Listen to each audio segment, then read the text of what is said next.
Yeah, no doubt. What's up, y'all? We're back. We got one of my top five favorite prospects in the game, and always has a crazy hairdo. Junior Younan. What's up, Junior? What's up? What's up? What's up? How's life been treating you, man? I mean, life's been good. A lot of ups and downs, but life has been good. Just working and waiting on a date. Let's just jump into that. How mad were you when James Kirkland got his nose broken? Oh man, it's a bummer. Especially when you're having a good camp and everything's on time and you know the weight is good and it's a bummer. But I haven't stopped working. I have another date which is March 11th.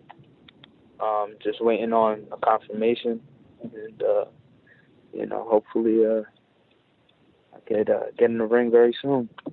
Yeah, because obviously at the point where you're at, you just need some fights to grow as a fighter and get that experience and get your record up. Yeah, this year is supposed to be a big year for me. Supposed to have a couple more dates than I did last year. And I'm ready for it. I'm excited about it, and I'm focused. And it's gonna be a hell of a year. Okay, but getting back to that, like, how did you find out that pay-per-view card was out? Because I was at the barber and I thought someone was joking with me. They told me the fight was off, Uh, and I thought they were like playing a trick on me, like I was getting punked. And it was like, are you kidding me? yeah, I was at home relaxing, and my friend actually called me because he got a alert on ESPN on his phone, and he was like, "Yo, it's off." What? And then I called my promoter, and they said the same thing. So, uh, I mean, what could I do? What could I do? Nothing. I mean, you could complain, but that doesn't really help. Um, Yeah. I mean, you could do that. It's just I've never heard someone that complained that everyone goes, man, I love when that guy complains. It's just something I've never heard. But Yeah. that's too bad, Keep man. keep my mouth shut and keep working. That's it. Yeah, I mean, that's just too bad because I like going to the boxing gyms. And I think a lot of people that listen to boxing or watch boxing for entertainment, they don't understand that, like, you can't train a certain way every week over and over without there being some strain on your body or diminished results after a while. You have to really pace a camp. So that Yeah. really impacts things. It's strain on your body, strain on your mental. A camp for a professional fight is no joke. We take it very serious. And And on top of that, like a lot of people might look at the records of your opponents, but at the same time, it's like you're the Super Bowl for anyone that fights you. You're that lottery yeah, ticket. what I have to say about that is, like, you could say what you want about opposition, but you see dudes that go in and struggle against bums. I go in there and treat them how they're supposed to be treated and do what I got to do. They put whoever they put in front of me, and I go get the job done. Of course it's gonna get harder, but I'm getting better. That was wild, that Oakland knockout you had. That was a wild one. I sat down in my seat and it was already over.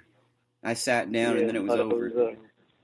yeah, no, we prepared great for that camp, man, and I mean, before the fight, sometimes you have those nights where you just feel it, and I was feeling it, and thank God I got to shine the way I did. Talk about that. That's something that a lot of boxers I don't think talk about, but I'm kind of into that. Is like, have you had a fight where you didn't quite feel it? Or like, have you had to fight through that in the amateurs or even the pros where you're just kind of like, man, I'm off, Uh, but I'm going to go through it? my fifth fight, I had to fight with two fractured wrists. I had to get cortisone shots in my wrist before the fight. It was, you know, I was at a point where I just didn't want to pull out. I was 18. I was, a little hard headed. So I was like, fuck it. I'm better than this dude. And I went out there and I got the win. But of course, I wasn't at my best, and I knew that before the fight. So, yeah, I mean, there's always some nights where your mind tries to play tricks on you, but that's where you got to stay mentally strong and focused. So, how is it like being a young man in New York City? I've only been to New York 3 times, and it was a trip every time. How do you stay focused with so much stuff to do around you? Oh man, I got you know what it is. I have a lot of good people around me. I have a lot of good people around me. I have a great support system, and I mean, I've done a lot of stuff that kids my age haven't got to do, so it relaxes me a little bit. I'm not always on the hunt for something. So. Yeah, you're not on that Uncle Lukey plan where I'm just trying to make it as fast, as quick, and just trying to figure out what's going on, trying to figure out the functions. Well, I'm like an old man. I stay home and watch movies, man. Well, that's a good thing. Tell me about 3 of your favorite movies right now that you're watching. 3 of my favorite movies. Like all time favorite? Like training camp movies. Like you train real hard, your body's sore, and then you come home and you throw it in the DVD player. Okay, Goodfellas. Goodfellas is definitely at the top of the list. And then I'll probably go with Wolf of Wall Street, and then Slumdog Millionaire. Those are my favorites. I'm seeing a money theme to these movies. I guess so. I'm seeing a theme of money. So, what do you think? I mean, yeah, I like the come up. Love watching the come up. Is that like I was gonna parlay that into? Do you think that there's what expectation do you put on yourself being so young, but you're in such a good spot, and you are watching things? I do the same thing. I listen to a lot of Young Jeezy, and people laugh at that, but it's a lot of positivity about doing stuff. And what pressures do you put on yourself to be great? You know what it is? I was born into this sport, so I don't put pressure on myself because I know what I have to do. I don't put pressure on myself. If I'm prepared and I know what's coming to me, and that's it. I don't put pressure on myself. I like that answer, but at the same time, like, how do I say?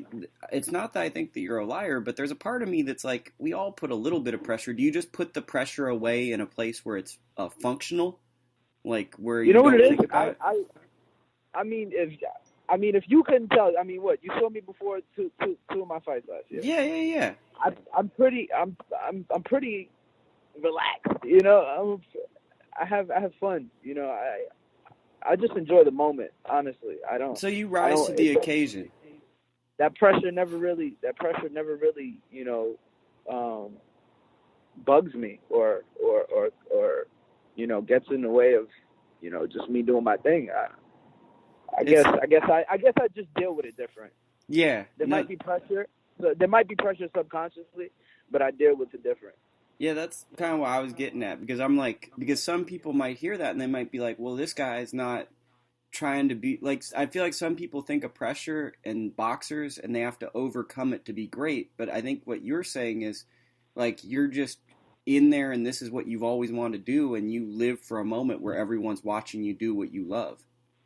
Exactly. I take it in and I enjoy it and I try my best to do my thing, How is it like being with Rock Nation? Jay-Z's from New York, East Coast-based company. How is it like being with them with your career? It's amazing. I have a bunch of amazing people at the office that are always down to just talk and help me out with anything that I want to do.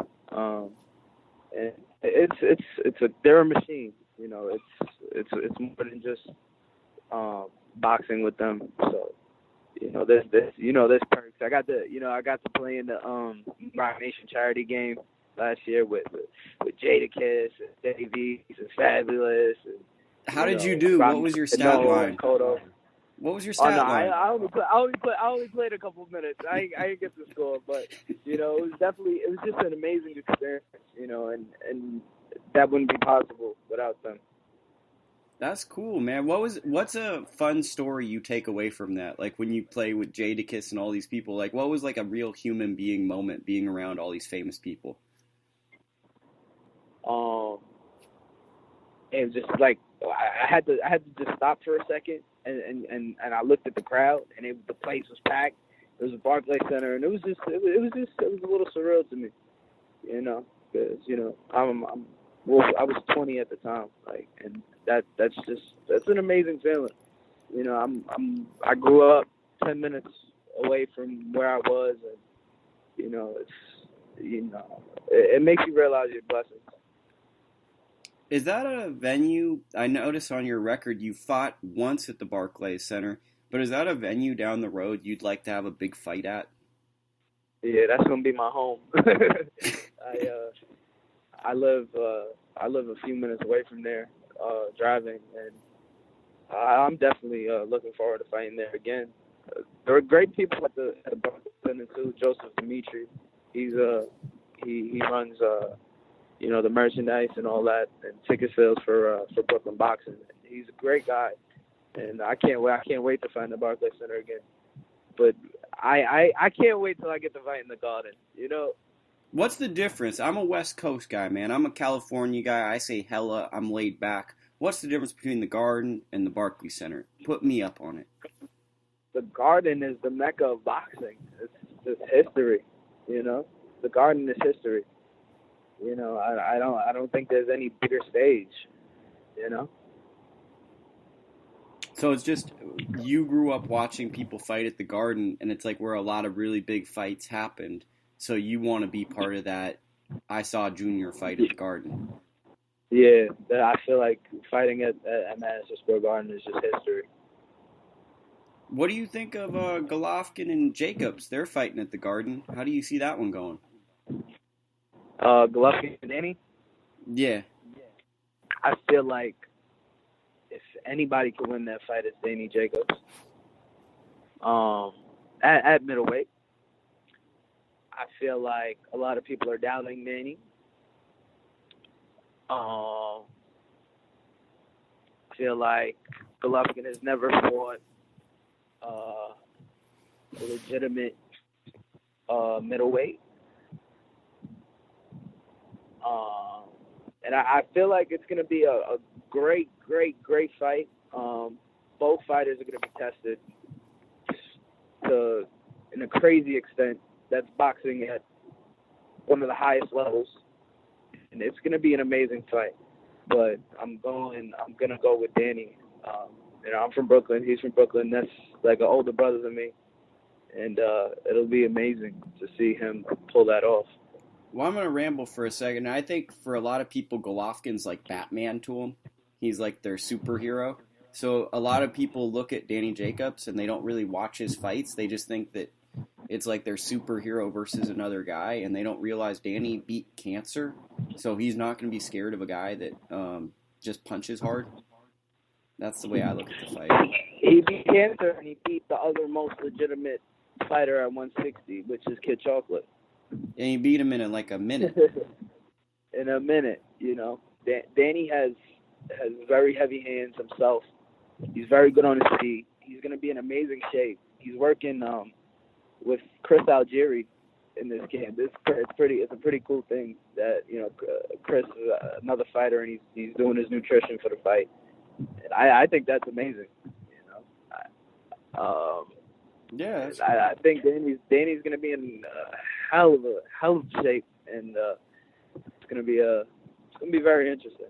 Well, he moved his camp also over to like basically where I live too, and I assume it was to avoid any distractions. It was just to be like, let's get the best sparring and let's avoid distractions. Yeah, they definitely. I know for a fact they're getting good work. This guy Aston Deal, I think he's the mandatory for Saunders. He's a fucking beast, and I know he's in camp with Danny also. So I know they're definitely getting great work out there. Who's the guy from out your way? And it's gonna sound offensive when I say his nickname. There's a guy who's a Russian guy whose nickname is Blackman. Do you know what I'm talking about? Nah, I don't Man, know. I just threw myself out there and look like a jerk now because I was in the gym and he's with Danny and them, and that they wanted me to call him that, and I'm like, dude, I'm not saying that, and people were saying it. I think he fought Antoine Douglas. Oh, that's suicide. That's Afton Deal. Yeah, that's the guy I was talking about. Okay, yeah. That dude's really. That's a really tough dude. He's such a great guy. Great spirit in the gym. Just to be around. And I got some rounds. Getting ready for my fight. A couple weeks ago, and I can tell you, like, a couple rounds in the ring with that dude is no joke. Yeah, it's all gas, no brakes. All gas. He does not stop. He does not take one step backwards, and he is very, very strong physically. That sounds like a lot of fun. I bet you probably wish you were out of shape when you were sparring him. Oh man, no, it was definitely great work. Who are some of the other guys you're jumping in there with? Well, this camp, I've been sparring with Marcus Brown. I sparred with Afton Deal. I've sparred with a couple kids from Connecticut. My main sparring partner for this one was Marcus though. He's playing next week in Ohio. He's fighting Williams, and he's definitely ready. That's a tough fight because Thomas Williams is a guy I follow, and he's one of these guys where I don't think he knows his game plan. He just hits really hard, and he's just going to do some crazy stuff. Yeah, no, down, and he's gritty, and he's a tough dude who has power. But I promise, Marcus, my pops is helping, train him again. Gary Stark, and they put together a great game plan, and I know for a fact it's going to fall into place next week. So good luck to Thomas Williams, man. Well, it sounds like you've seen some of the game plan, and it's just when you saw the game plan, you're like, oh, that makes sense. So it sounds like almost luck isn't needed. No, he's in fantastic shape. He's sparring a lot of rounds. I know people doubt Marcus because of his recent performance, but man, Marcus can fight. They're gonna see that. Well, I get mad at boxing fans because they'll look at guys who have like 2 losses and think they're really bad fighters. Let alone guys. I mean, Marcus didn't even lose the fight. Some people thought he won. He just had a close fight with a guy who's a world-class fighter. Very, very close. It was very, very close, and the guy was a great fighter. He stuck to a game plan. He got caught, and he stuck to his game plan. And the judges seen it like that, and that's how it was. But how do you feel about that? Because, like, in Oakland, the first time you came out here, you had a fight where you just kind of looked like you were shaking off maybe some ring rust. You were working through things. People felt one way. You come back, you knock someone out in 45 seconds. You experienced the polar opposites of boxing fans, where it's like they'll give you no benefit and then you can do no wrong. Yeah, they started booing me and stuff. It was pretty funny. I mean, you know what it was? I was out of the ring for almost 10 months. So I got heavy in that little time period, and then I lost all that weight, and I was feeling a little drained, but no excuses. I went in there and I had fun. I didn't want to overexert myself. I just wanted to get my rounds in and move around and just get that feeling back. Well, not all fights are going to be great fights. I hate to say it like that, but sometimes there's just going to be fights where the learning experience as you progress is just never do that again. Yeah, That's a fact. I definitely learned from a couple of mistakes I've made, and every fight's gonna keep getting better. Okay, so where can people follow you on social media? My Instagram is I actually have to look. TYG official on Instagram, and JY does it on Twitter. Which one's the most lit? My Instagram. That's the one to follow. The Twitter is all right. Yeah, Twitter's alright. I don't really go on it that much, but my Instagram, follow me. Okay. Well, we got you, and thank you for doing this. Definitely. Lukey, thank you very much, man. For sure. I hope Ward fights again so I can see you in person. Most definitely. Okay. Talk to you soon. Talk to you soon.